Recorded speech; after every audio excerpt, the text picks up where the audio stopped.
नमस्कार, इनबी न्यूज देख रहे हैं आप और मैं हूं आपके साथ मुस्कान। स्वागत है आप सभी का स्वर्णिम मध्य प्रदेश छत्तीसगढ़ के इस खास बुलेटिन में। तो खबरों का आगाज करते हैं विस्तार के साथ। गुरु नानक देव जी के प्रकाश पर्व के उपलक्ष्य में छत्तीसगढ़ की राजधानी रायपुर में भव्य नगर कीर्तन यात्रा निकाली गई। रायपुर के गुरुद्वारा स्टेशन रोड से नगर कीर्तन निकाला गया। गुरु प्रकाश पर्व के मौके पर शहर के सभी गुरुद्वारों में नगर कीर्तन रखा गया। पंच प्यारों की अगुवाई में गुरुवाणी कीर्तन करते हुए बड़ी संख्या में सिख संगत शामिल हुए। इसमें महिलाएं, बच्चे, युवा और बुजुर्ग भी शामिल हुए। इस दौरान महिलाएं रास्ते में सफाई कर रही थी तो वहीं बच्चे करतब दिखाते नजर आए और गुरु ग्रंथ साहिब की फूलों से सजी हुई पालकी जिन मार्गों से निकली वहां लोग देखते रह गए। नगर कीर्तन में पंच प्यारे आगे आगे चल रहे थे और गुरु की अलख जगा रहे थे। वहीं पीछे पानी का छिड़काव करते हुए, सफाई करते हुए और लोगों को प्रसाद वितरित करते हुए सेवादार दिखाई दिए।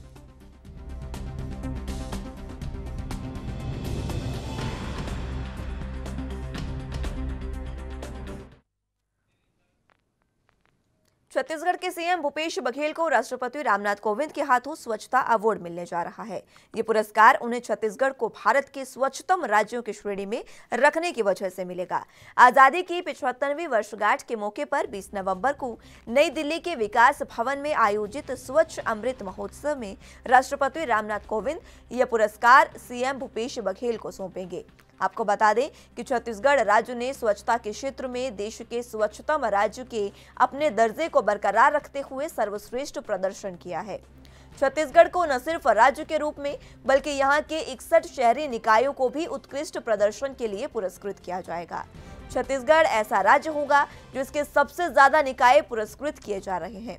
छत्तीसगढ़ लगातार तीसरी बार स्वच्छता में नंबर 1 पायदान पर खड़ा है।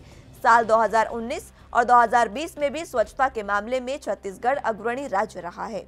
गौरतलब हो कि भारत सरकार के आवासन और शहरी कार्य मंत्रालय की ओर से हर साल देश के समस्त शहरों और राज्यों के मध्य स्वच्छ सर्वेक्षण का आयोजन किया जाता है और इसमें विभिन्न मापदंडों के अंतर्गत शहरी स्वच्छता का आंकलन किया जाता है।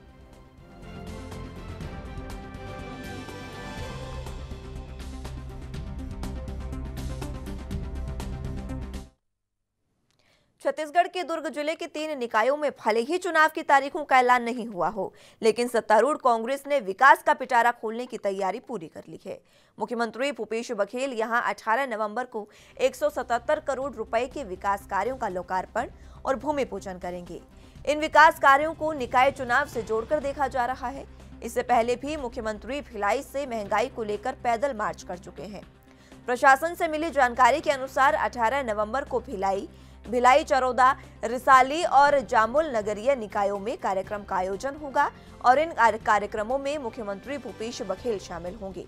इस दौरान वो भिलाई नगरीय निकाय में 104 करोड़ रुपए के लोकार्पण का और भूमि पूजन भी करेंगे और इसी तरह से सीएम भिलाई चरौदा निगम में 40 करोड़ और रिसाली निगम में 27 करोड़ रुपए की राशि के विकास कार्यों का लोकार्पण और भूमि पूजन करेंगे।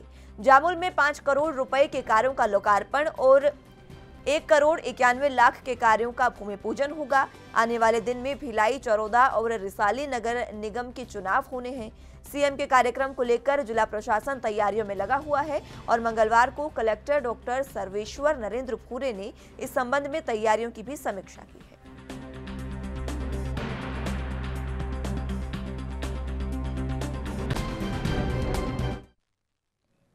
छत्तीसगढ़ के स्वास्थ्य मंत्री टीएस सिंहदेव दिल्ली के 10 जनपद पहुंचे, जहां उन्होंने एआईसीसी की राष्ट्रीय अध्यक्ष सोनिया गांधी से मुलाकात की है और राज्य के हालातों को लेकर जानकारी दी।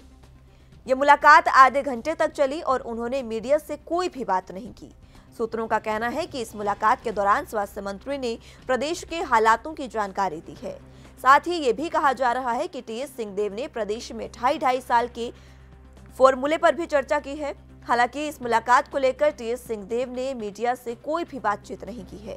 आपको बता दें कि पिछले दिनों मुख्यमंत्री भूपेश बघेल ने सोनिया गांधी और प्रियंका गांधी से मुलाकात की थी और इस दौरान आगामी विधानसभा चुनावों को लेकर अहम चर्चा भी हुई थी और आगे की रणनीति भी बनाई गई थी।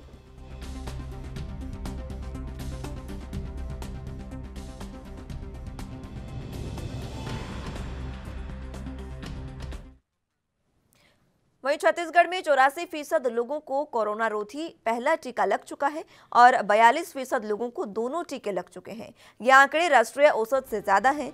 राष्ट्रीय स्तर पर यह आंकड़ा क्रमशः 79% और 37% है। छत्तीसगढ़ में टीकाकरण के लिए पात्र नागरिकों की संख्या 1,96,51,051 है। इनमें से 1,64,97,542 लोगों को कोरोना से बचाव के लिए पहला टीका लगाया जा चुका है। वहीं 82,02,984 लोगों ने दोनों टीके लगवा लिए हैं। सभी पात्र लोगों तक कोरोना वैक्सीन की दोनों खुराक पहुंचने के लिए छत्तीसगढ़ को अभी भी करीब 1 करोड़ टीकों की और जरूरत होगी। मुख्यमंत्री बघेल के पत्र के बाद छत्तीसगढ़ को और टीकों की आपूर्ति के बाद 15 नवंबर को स्थिति में कुल 52,81,425 टीकों का स्टॉक है। इनमें कोवैक्सीन की 9,86,035 और कोविशील्ड की 42,95,390 डोज शामिल है। कोरोना वैक्सीन के वर्तमान स्टॉक को देखते हुए छत्तीसगढ़ को 93,20,049 टीकों की और आपूर्ति की फिलहाल जरूरत है।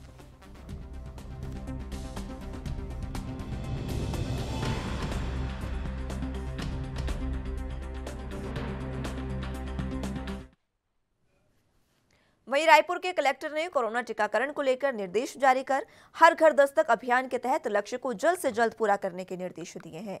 इसके बाद से जिले में हर घर दस्तक अभियान को तेज कर दिया गया। जानकारी के मुताबिक पिछले 5 दिनों से हर घर दस्तक अभियान के तहत रायपुर नगर निगम के सभी 70 वार्डों और अन्य ब्लॉकों में टीकाकरण किया जा रहा है।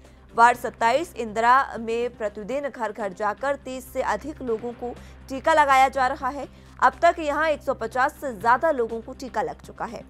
16 नवंबर को 16 लोगों को पहला टीका और चौथे लोगों को दूसरा टीका लगाया गया। वहीं मुख्य चिकित्सा और स्वास्थ्य अधिकारी कार्यालय के मीडिया प्रभारी गजेंद्र डोंगरे ने बताया है कि ग्राम रैता में हर घर दस्तक अभियान चलाकर 51 लोगों को टीकाकरण किया गया है, जिनमें से 16 लोगों को प्रथम डोज और 35 लोगों को दूसरी डोज लगाई गई है। इसके तरह ही अभियान पूरे जिले में चला जा रहा है।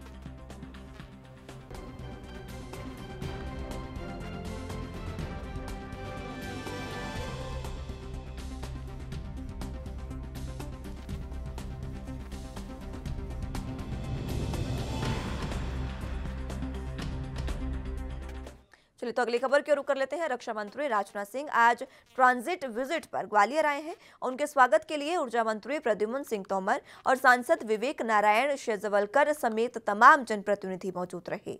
रक्षा मंत्री ने विमानतल पर वायुसेना के अधिकारियों के साथ भी चर्चा की और इसके बाद वो हेलीकॉप्टर से दतिया के लिए रवाना हो गए। दतिया में रक्षा मंत्री पीताम्बर दर्शन भी उन्होंने किए हैं और इसी के साथ आपको बता दें कि यहां गृह मंत्री डॉक्टर नरोत्तम मिश्रा ने उनकी अगवानी की। हालांकि रक्षा मंत्री की अगवानी करने आए यूपी के श्रम मंत्री समेत तमाम बीजेपी के नेताओं को सुरक्षा कारणों के चलते मंदिर में प्रवेश नहीं करने दिया गया और मंदिर के गेट पर ही उन्हें रोक दिया गया। इसके चलते जनप्रतिनिधियों को बाहर से ही लौटना पड़ा। वहीं दतिया के बाद रक्षा मंत्री यूपी के झांसी भी चले गए हैं।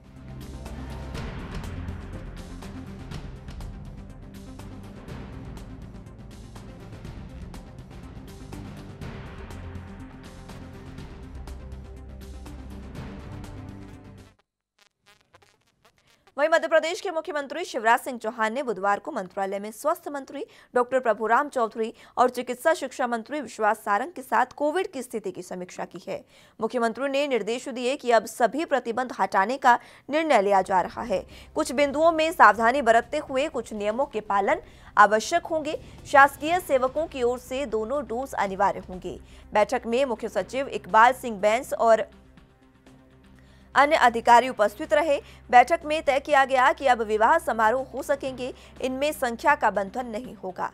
मुख्यमंत्री ने भिंड, खरगोन और सीधी जिलों की भी जानकारी ली, जहां पहली डोज 85% से कम लोगों ने लगवाया है।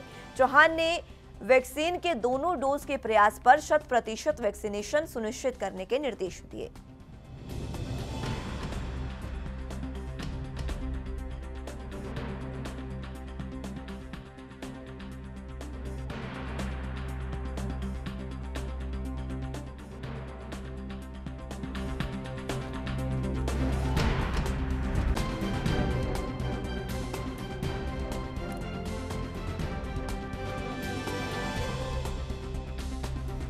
प्रदेश में मुख्यमंत्री शिवराज सिंह चौहान ने मंत्रालय में स्वास्थ्य मंत्री डॉक्टर प्रभुराम चौधरी और चिकित्सा शिक्षा मंत्री विश्वास सारंग के साथ कोविड की स्थितियों की समीक्षा की है और अब कड़े निर्देश भी उन्होंने ले लिए हैं। और आपको बता दें कि राज्य में कोरोना को लेकर सीएम शिवराज सिंह चौहान ने इस बैठक में साफ कर दिया है कि अब मध्य प्रदेश में कोरोना की स्थिति सुधर गई है, इसलिए मध्य प्रदेश में तमाम कोविड के जो प्रतिबंध लगाए गए हैं उनको हटाने का निर्णय लिया जा रहा है। हालांकि मुख्यमंत्री ने भिंड, खरगोन और सीधी जिलों की भी जानकारी यहां पर ली, जिसमें पहली डोज 85% से कम लोगों को लगाया गया है। इस दौरान 100% वैक्सीनेशन सुनिश्चित करने के निर्देश मुख्यमंत्री ने तमाम अधिकारियों को दिए और इसी के साथ अब कोविड प्रोटोकॉल और कोविड के तमाम जो प्रतिबंध लगाए गए हैं उससे कहीं ना कहीं मध्य प्रदेश वासियों को अब राहत मिलने वाली है, क्योंकि मुख्यमंत्री ने अधिकारियों संग बैठक में समीक्षा करते हुए ये साफ कर दिया कि जिस तरीके से अब हालात सुधरे हैं मध्य प्रदेश में, उसके बाद अब तमाम प्रतिबंधों को हटाया जा रहा है।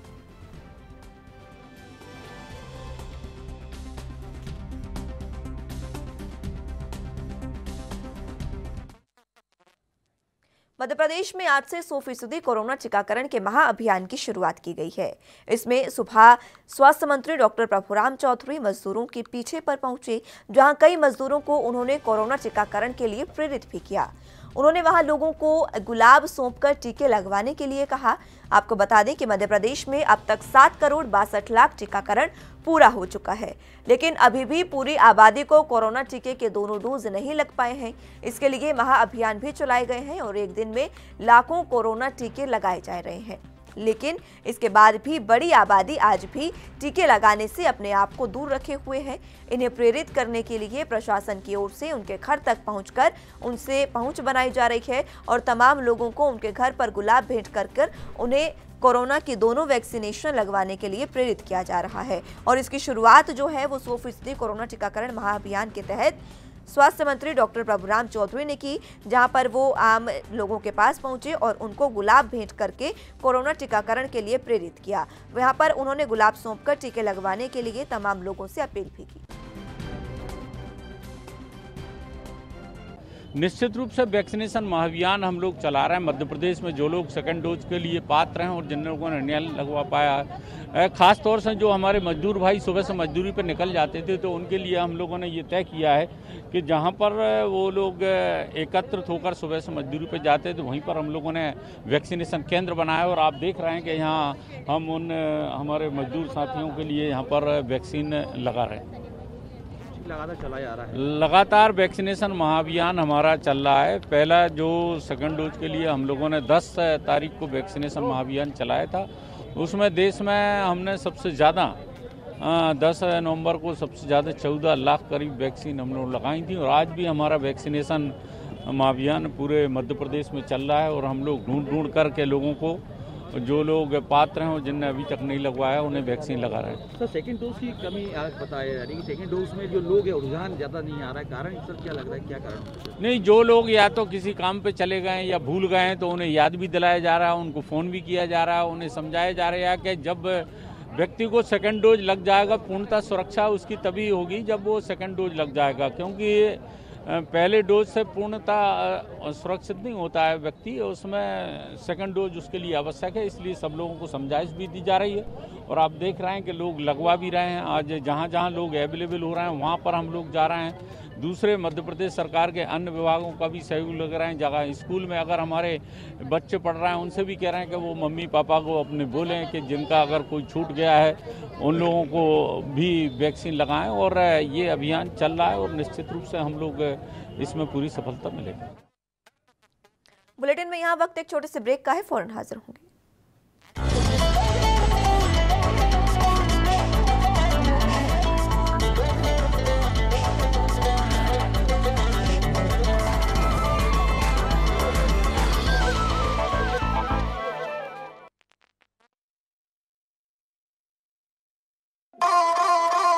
ओ मोटर बंद कर दे मनी।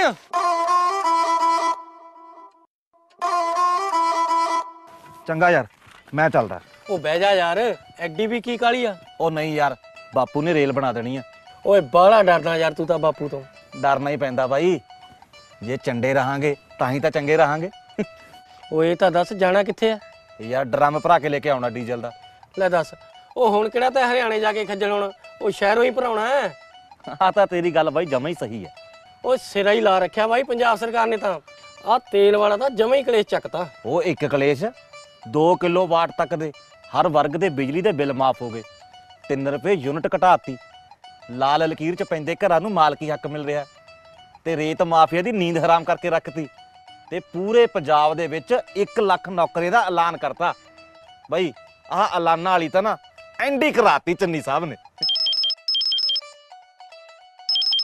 ਲੈ ਆ ਗਿਆ ਬਾਪੂ ਦਾ ਫੋਨ। ਹੋ ਚੱਲ ਜਾ ਕਿਤੇ ਤੇਰਾ ਬਾਪੂ ਤੇਰੀ ਨਾ ਐਂਡ ਕਰਾ ਦੇ। ਹਰ ਜ਼ੁਬਾਨ ਤੇ ਇੱਕੋ ਗੱਲ, ਚੰਨੀ ਕਰਦਾ ਮਸਲੇ ਹੱਲ।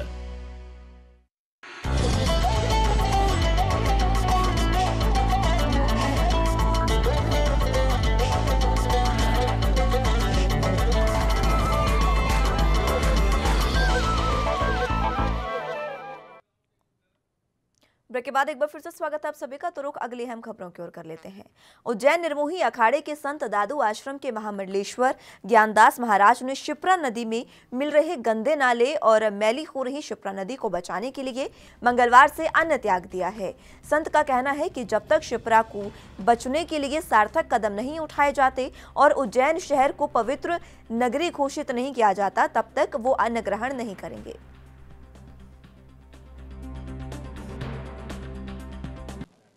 ये अभी चातुर्मास हम 4 महीना यहीं माँ शिप्रा के किनारे बैठे भजन पूजन कर रहे हैं। तो माँ शिप्रा में जैसे हम गंदगी देख रहे हैं अपनी आँखों से, तो चातुर्मास के दौरान हजारों श्रद्धालु इस उज्जैनी में पधारे हैं और इस माँ शिप्रा की दुर्दशा देख करके बड़े लोग असंतुष्ट हुए, दुखी हुए कि हम तो महिमा सुन करके इतनी दूर से आए हैं और ये नालों में तब्दील माँ शिप्रा, हम आचमन लेने लायक नहीं, आचमन के लायक भी जल नहीं है।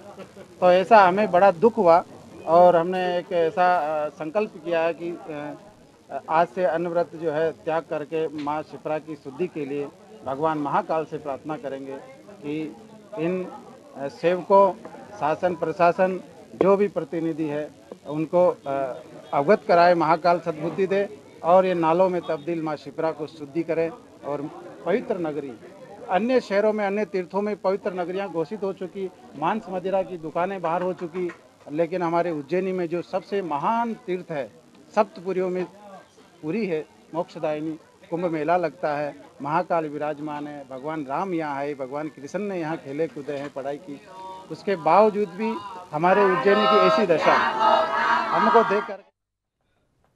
बॉलीवुड अभिनेत्री कंगना रनौत की ओर से देश की आज़ादी और राष्ट्रपिता महात्मा गांधी के बारे में दिए गए बयानों को लेकर कांग्रेस लगातार हमलावर हो गई है। इस मसले पर जहां कांग्रेस कंगना रनौत को दिए गए पद्मश्री सम्मान को वापस लेने की मांग कर रही है, तो वहीं कंगना के खिलाफ विभिन्न थानों में एफआईआर भी दर्ज करवाने की तैयारी हो रही है।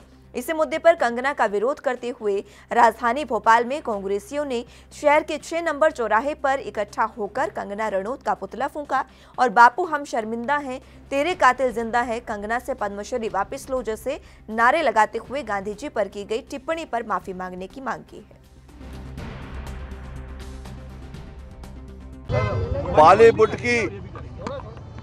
बॉलीवुड की अभद्र भाषा में जानी जाने वाली कंगना राणावत, जिसके कई हीरो के साथ संबंध रहे, ऐसी महिला, वो महिला राष्ट्रपिता महात्मा गांधी, स्वतंत्रता संग्राम सेनानियों के खिलाफ अभद्र टिप्पणी कर रही है और इस प्रदेश का और देश का मुखिया नरेंद्र मोदी, शिवराज सिंह चौहान और पूरी भारतीय जनता पार्टी सरकार चुपचाप मूक दर्शक बने हुए हैं।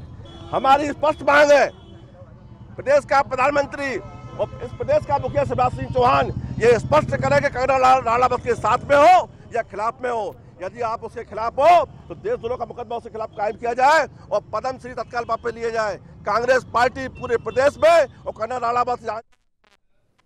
मध्य प्रदेश के शिवपुरी में खाद की समस्या दिनों दिन लगातार विकराल रूप धारण करती जा रही है। हालात ये हो गए हैं कि खाद के लिए आंदोलन कर रहे किसान अब खाद के लिए एक दूसरे को मारने पीटने पर भी उतारू हो गए हैं। इसी क्रम में आज करैरा के मार्कफेड गोदाम में खाद वितरण के लिए कृषि उपज मंडी प्रांगण में 2-2 बोरी की पर्चियां बांटी जा रही थी। पर्चियों के लिए किसान रात 11 बजे से पहुंचना शुरू हो गए थे। हालात ये रहे कि मार्कफेड के पास 100 मीट्रिक टन खाद यानी करीब करीब 2000 बोरियां दोपहर तक ही खत्म हो गई। 500 से ज्यादा किसानों को मायूस होकर लौटना पड़ा, जिसके चलते वहां मारपीट हो गई। एक महिला किसान ने तो एक पुरुष किसान की पिटाई कर दी, जिसका वीडियो सोशल मीडिया पर वायरल भी हो रहा है।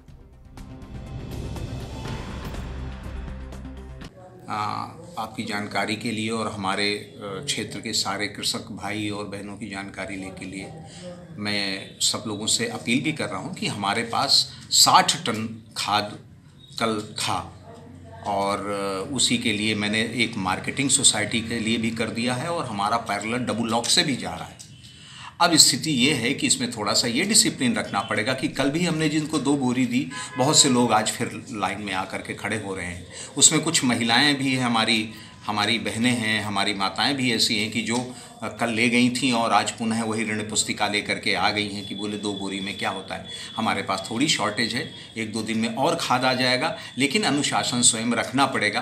पुलिस की भी सीमाएं होती हैं, वो लाइन लगवा रहे हैं। शायद इसका जो है अनुशासन तो अपने पे भी आता है। हमारे कर्मचारी सुबह 9 बजे से लगा के शाम को 6 बजे तक आज 2 काउंटर हैं, लगातार बांट रहे हैं। उन्हें धैर्य रखने की आवश्यकता है।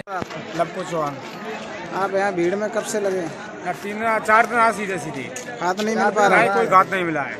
यहाँ पर लाइन लगी है, लड़ाइयाँ हो रही हैं। लड़ाई हो रही, कल मास बची काले लगे आप क्या सुविधा चाहते हैं? खाद मिल जाओ, क्या सुविधा चाहते हैं?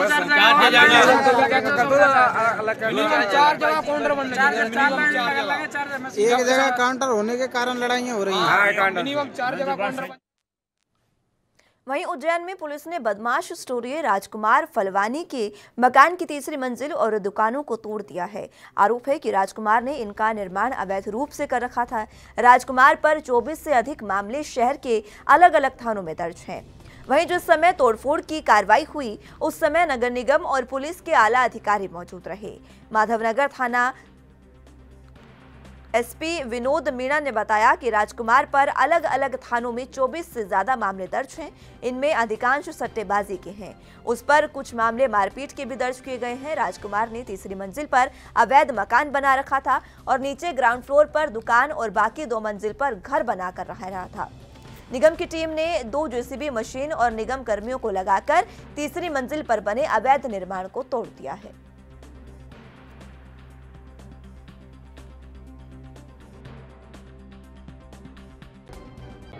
यार, ये राजकुमार और राजू फुलवानी का मकान है। इनके खिलाफ 24 मामले पंजीबद्ध हैं। मुख्यतः मामले सारे गैम्बलिंग के हैं, सट्टेबाजी के हैं, कुछ मारपीट के भी मामले हैं। तो उनके खिलाफ जो शासन की गुंडा विरोधी अभियान है, जिसके तहत ऐसे गुंडों का सेलेक्ट किया जाता है, उसके खिलाफ उन पर जो भी कार्रवाई होती है मकान तोड़ने की, वो की जाती है। तो कितना अतिक्रमण है और कितना गिराया जाएगा? यार, अभी तो ये पूरा मकान है, इसमें जो फर्स्ट फ्लोर है इसको गिराया जा रहा है फिलहाल। बाकी का बाद में देखेंगे, अभी निश्चित नहीं है। फिलहाल के लिए स्वर्णिम मध्य प्रदेश छत्तीसगढ़ के इस खास बुलेटिन में मेरे साथ बस इतना ही। आप जुड़े रहिए एनबी न्यूज़ के साथ। नमस्कार।